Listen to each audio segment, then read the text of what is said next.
significant tax, and yet people are reluctant to do much about the gas tax because it goes directly to infrastructure. First of all, there is no difference in West Virginia's gas tax now than 3 years ago when gas was $1.85 a gallon. This increase has nothing to do with the gasoline tax. It has to do with market forces. But we do have, excuse me, if you go to Virginia, gas is considerably less, and part of it has to do with tax. I drive to D.C. all the time. And when I get there between the bridges, the gas price is exactly the same as in Shepherdstown. When I go on Route 9 and I hit Sweet Springs, it's 5 cents cheaper. It was $4.04 there last week instead of $4.09. Even though, yes, their gasoline tax is about 25 cents cheaper. So gasoline... Try flying jet. Virginia, Next Maryland, stop. Go down 81. Yeah, we have something. Let's write it. Let's let them talk. But I will say, ironically, even though we have one of the, I think we're the 11th highest in gas tax. Shoot, I lost my train of thought where I was going to go with this. We're okay.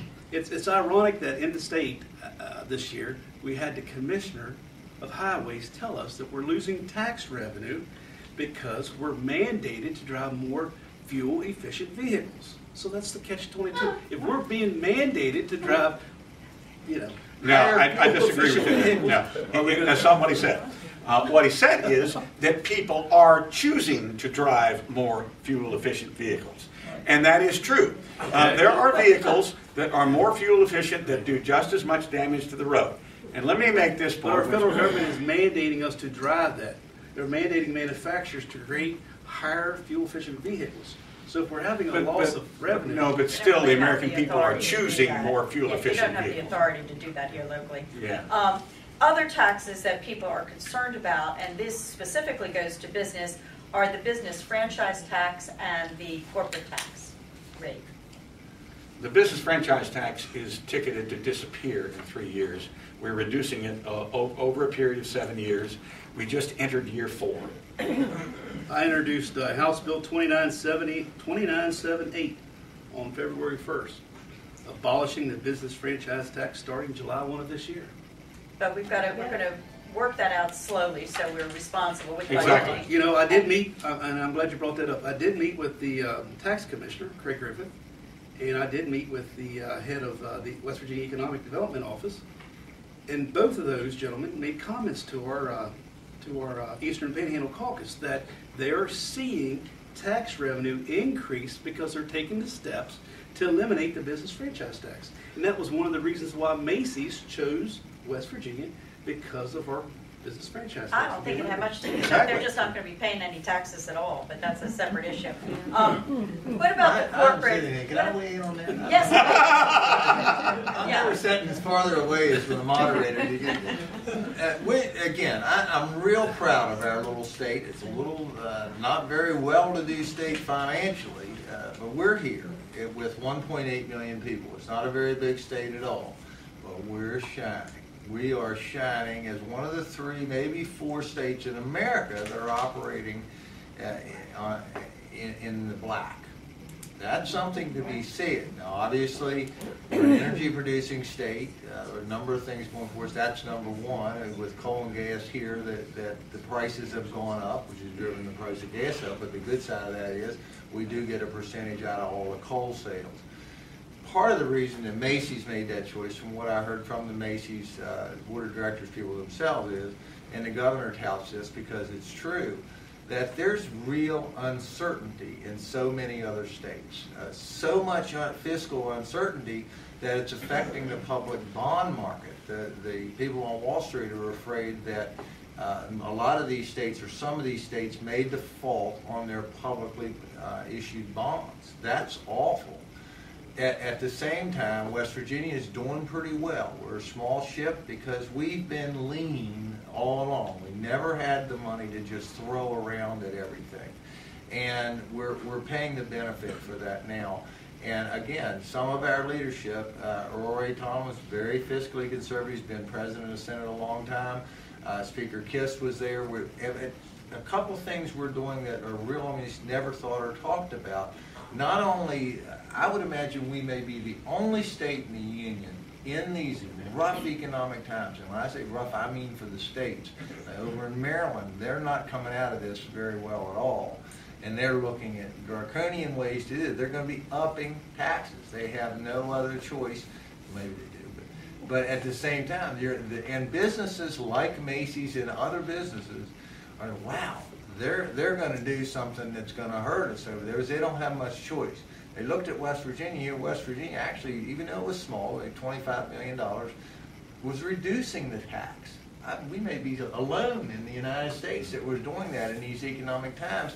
And I bet you on top of that, we're probably the only state unions doing that and paying down massive debt on our retirements. We've still got OPEB back there floating, but we've got our arms pretty much around, at least we're committed to a 40-year plan that started 10, 15 years ago to pay down the debt on those retirement systems.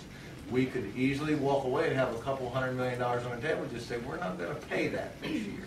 But we have not done that. I can't take the credit for that. That started, some of it, but it really started with good, frugal leadership, conservative leadership, fiscally conservative, not socially, but fiscally conservative leadership, because we never had very much in West Virginia. We're a small state with a small population. And I'm real proud of that. And we're shining nationally because of that. And I think that's one of the reasons that places like Macy's are looking at us. It's a real stable business climate. Well, and I think the senator made a good point. I mean, he actually solidified what I said, that if you lower the tax rates, you will increase the tax revenue. But we noticed that some of our neighboring states, like Ohio, Wisconsin, places like that, they have caused fiscal crisis by eliminating completely their corporate tax. So instead of having some kind of balance between taxation and spending, now they've got a very difficult problem because they've completely eliminated corporate taxes. We're not as fiscally prudent as some would make us believe. I mean, we have $14.3 billion in OPEB debt. Okay. So what would you? But compared to other states, that's in terms of our population, that's about average. And remember this: we have the fourth most soundest rainy day fund in the country. So fiscally, we're about in the best shape. You have a rainy day fund that has $700 million in it, and you owe $14.3 billion. How is that fiscally responsible? Because it helps us get much better bond ratings when we float bonds. Well, do you think that part of that had to do with, in the 80s, we had some issues about where our money had been invested, and we lost a good deal of money. Now we have, I think our investment strategy has been very careful and conservative, and that has also served us really significantly. I'm just curious, because if we are going to cut the business franchise tax completely currently, without the reduction over a fiscally responsive period of time, which is 3 remaining years, what public service are you going to eliminate to fill that gap? You don't need, I mean, look at the state of Texas. There's a report that was written in the paper back at the end of March, after the census numbers came out, Eyes on Texas. Texas grew by lowering its tax rates. Okay? It's been proven time and time again that if you lower tax rates, you will improve your tax revenue. You don't need to cut services. It's a fallacy that's used all the time for fear-mongering. Yeah. Well, you might want to check the Economist, because some of that Texas numbers isn't as good as they used to. Eyes on Texas on the census, written by Michael Barone. The 8 states with no state income tax grew 18% in the last decade. The 22 states with right-to-work laws grew 15% in the last decade. The 16 What's that got to do with states. taxes? Yeah, that's a little different. Once again, if you still have a lower tax rate, it says instead the fastest growing rates in 2000-2010 decade have been in Texas, okay, because they have a lower tax rate. So if you want to improve the business climate here in West Virginia, obviously we do need tort reform.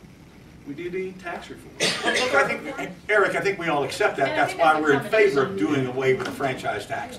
The question is, do you knock a humongous hole in the budget all at once when you can't fill, or do you do it a little bit at a time when you can move things around and patch the hole? I'm not arguing, but the tax commissioner said that he that we are increasing our revenue because we are lowering or eliminating our business franchise Yes, tax. and we're doing it gradually, so therefore, we're not knocking so much of a hole in that we don't have enough growth in a given year to patch the whole hole. That's Well, the difference of opinion, I guess. Well, let's move on and assume that we've